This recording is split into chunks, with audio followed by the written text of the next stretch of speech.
President of the General Assembly, Mr. President of the General Assembly, Mr. President of the Security Council, Excellencies, distinguished delegates. Colleagues, The past 10 days have witnessed a dangerous and 75 years horrific ago, surge in deadly amid the rubble violence and ruin of the in the Second World occupied War, Palestinian territory, world particularly leaders Gaza did the and in audacious. Israel. Many I am previous deeply attempts shocked to secure by the peace and continued progress air and through artillery international cooperation have bombardment collapsed. by the Israeli Defense Forces Yet in they Gaza. dared to try again, As and of they 19 succeeded. May, these had claimed the The lives of drafters at of least our founding 208 charter placed new faith in shared Palestinians, values, including collective 60 children, security, and the rule of law. injured thousands more. At its birth, the United The Nations was a continued symbol of indiscriminate global firing unity, of rockets by Hamas today and other militant it is the groups towards epicenter. population centers in Israel, Our mission is more resulting in important at least than 12 ever. fatalities, including 2 Preventing children conflict and and promoting hundreds of sustainable and injuries, is inclusive also development. unacceptable. Upholding human My rights heart and goes advancing out today justice, to the victims improving and their living loved standards, ones. protecting our planet, The fighting and must ensuring stop the equal rights immediately. of women and men. I appeal to all That is parties what to people across cease the globe are hostilities seeking from now. their leaders. And I reiterate We my can call fulfill these on all ambitions sides by for an working immediate together. ceasefire. International The cooperation is hostilities the have only way caused to serious defeat the damage to COVID-19 vital civilian pandemic, infrastructure in the Gaza, climate emergency, including roads the and rising electricity inequality, lines, and the spreading contributing of to a humanitarian emergency. At this time of such colossal Crossings challenge, I into welcome the Gaza General have been Assembly's closed and declaration power of commitment to shortages are reinvigorate affecting water multilateralism. supplies. The Hundreds of Assembly has invited me to buildings and assess how homes to have been advance our common destroyed, agenda, damaged, and or I have already rendered set in motion what will be an uninhabitable. important process of reflection. Airstrikes have damaged several I look forward hospitals, to an which were already inclusive short and of supplies due to insightful years of effort that will debilitating strengthen global closures governance exacerbated and by how the the world COVID-19 responds to pandemic. current and future challenges. The fighting has We will left build thousands on of the Palestinians achievements of the United homeless Nations across and its forced over history. 50,000 people to leave their And we homes and can seek be shelter inspired in by UNRWA the schools, conversation we mosques, conducted this and other year to mark places the with little milestone, access to water, and which took food, a revealing snapshot hygiene, of our or world in health 2020 services.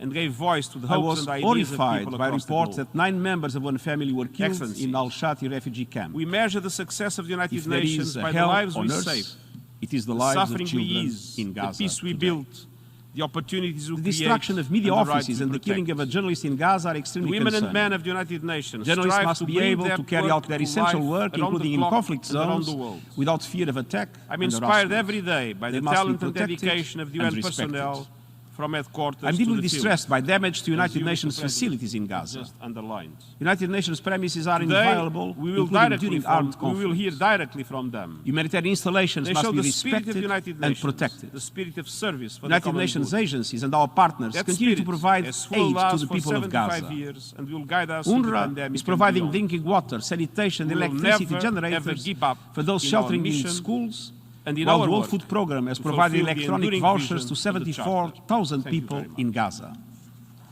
And the Secretary-General Mark Lowcock and I will launch a full humanitarian appeal for funding as soon as possible.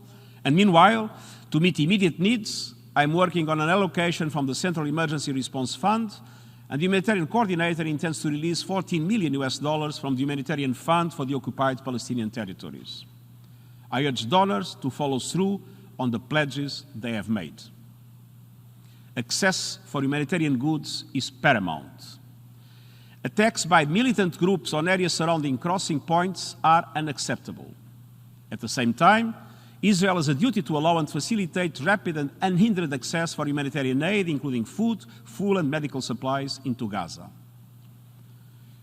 Excellencies, meanwhile, rockets fired by militants in Gaza have reached as far as Tel Aviv and its suburbs and Ben Gurion Airport, claiming civilian lives, causing hundreds of injuries, and damaging residential and commercial property. Mr. President, Excellencies, even wars have rules. First and foremost, civilians must be protected. Indiscriminate attacks and attacks against civilians and civilian property are violations of the laws of war. So are attacks against military objectives that cause disproportionate loss of civilian life and injury to civilians. There is no justification, including counterterrorism or self-defense, for the abdication by the parties to the conflict of their obligations and international humanitarian law. I urge the Israeli authorities to abide by the laws governing armed conflict, including the proportionate use of force. And I call on them to exercise maximum restraint in the conduct of military operations. I likewise urge Hamas and other militant groups to stop the indiscriminate launching of rockets and mortars from highly populated civilian neighborhoods into civilian population centers in Israel, also in clear violation of international humanitarian law. densely populated civilian areas must not be used for military purposes. But above all, what we must, and I am repeating my appeal, what we must achieve is an immediate ceasefire. Mr. President, Excellencies, I'm also deeply concerned by the continuation of violent clashes between Israeli security forces and Palestinians across the occupied West Bank, including East Jerusalem, where several Palestinian families are under the threat of eviction. These developments were preceded by weeks of tension, including around the holy sites. I urge Israel to cease demolitions and evictions in the occupied Palestinian territory, including East Jerusalem, in line with its obligations under international humanitarian and human rights law. All settlement activities, including evictions and demolitions, are illegal under international law. Jerusalem is a holy city for 3 world religions. I underscore that the status quo at the holy sites must be upheld and respected. In Israel, communal violence and inflammatory rhetoric have added a further worrying dimension to the crisis. This localized violence has diminished over the past week, and I commend Jewish and Arab community leaders and civil society organizations for their positive contributions to peace. Furthermore, with every day that passes, the risk that violence could spread beyond Israel and the occupied Palestinian territory increases. This conflict creates an environment that is ripe for exploitation by radicals and extremists. We must prevent at all costs the emergence of a new locus of dangerous instability in the region. It is imperative that we achieve de-escalation to prevent an uncontainable cross-border security and humanitarian crisis. Mr. President, Excellencies, United Nations officials, including my Special Coordinator for the Middle East process and myself, are undertaking extensive diplomatic efforts within the region, including with Egypt, Jordan, and Qatar, and with key partners in the international community to encourage all sides to halt the violence. We are engaging directly with the parties to conflict, including Hamas, in our efforts to secure an end to hostilities. I commend the ongoing efforts of member states aimed at encouraging all parties to exercise restraint, de-escalate tensions, prevent further civilian casualties, and reach cessation of hostilities. And I call on all members of the international community to do everything in their power to enable the parties to conflict to step back from the brink.